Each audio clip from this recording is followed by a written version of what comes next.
नमस्कार दोस्तों, आप सबका कक्षा 10 गणित प्रश्नावली 8.1 के क्वेश्चन नंबर 6 देखते हैं। यदि कोण ए और कोण बी न्यून कोण हो जहां cos ए बराबर cos बी तो दिखाइए कोण ए बराबर कोण बी। आइए देखते हैं। प्रश्न में हमको दिया गया है कोण ए और कोण बी न्यून कोण है। तो सर्वप्रथम हम एक समकोण त्रिभुज बनाते हैं। इसमें एक हम लोग समकोण त्रिभुज ले लेते हैं ए बी सी। समकोण त्रिभुज किसे कहते हैं? ऐसा त्रिभुज जिसमें एक कोण 90 अंश हो। इसमें कोण सी को हम लोग मान लेते हैं 90 अंश। यदि एक कोण 90 अंश हो गया तो ये दोनों 90 से कम होंगे, क्योंकि त्रिभुज के तीनों अंतः कोणों का योगफल 180 अंश होता है। तो कोण ए भी छोटा हो जाएगा 90 अंश से, और कोण बी भी छोटा हो जाएगा 90 अंश से। और प्रश्न में दिया गया है cos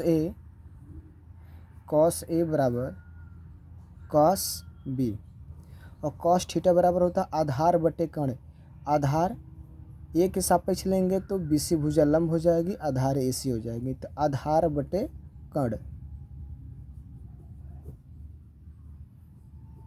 और बी के सापेक्ष लेंगे तो इसमें भी आधार बटे कर्ण लेंगे, क्योंकि cos दोनों सेम हैं लेकिन इनके सापेक्ष केवल बदले हुए हैं। तो यहाँ ए है तो ए के सापेक्ष लीजिए। ए के लिए आधार कौन सा काम करेगा? ए सी। कर्ण कौन सी भुजा हो जाएगी? ए बी, 90 अंश के सामने की भुजा। उसी प्रकार आधार बट्टे कर्ण, लेकिन यहाँ बी के लिए देना है। यहाँ ध्यान रखना है बी के सापेक्ष लेंगे तो ये लंब हो जाएगा ए सी, आधार बी सी हो जाएगा। तो आधार बी सी, कर्ण नहीं बदलेगा तो ए बी। यदि किसी भी त्रिभुज में उनके दिए गए भुजाओं का अनुपात में अगर हर बराबर हैं तो अंश भी आपस में बराबर हो जाएंगे। तो ए सी बराबर हो जाता है बी सी। तो ए सी भुजा के सामने का कोण देखेंगे, ए सी भुजा के सामने का कोण बी है,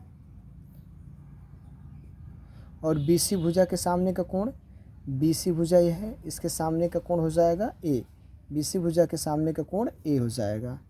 किसी भी त्रिभुज में यदि दो भुजाएं बराबर हैं तो उनके सम्मुख कोण भी आपस में बराबर होते। तो ये हो गया प्रूव्ड आपका क्वेश्चन नंबर 6।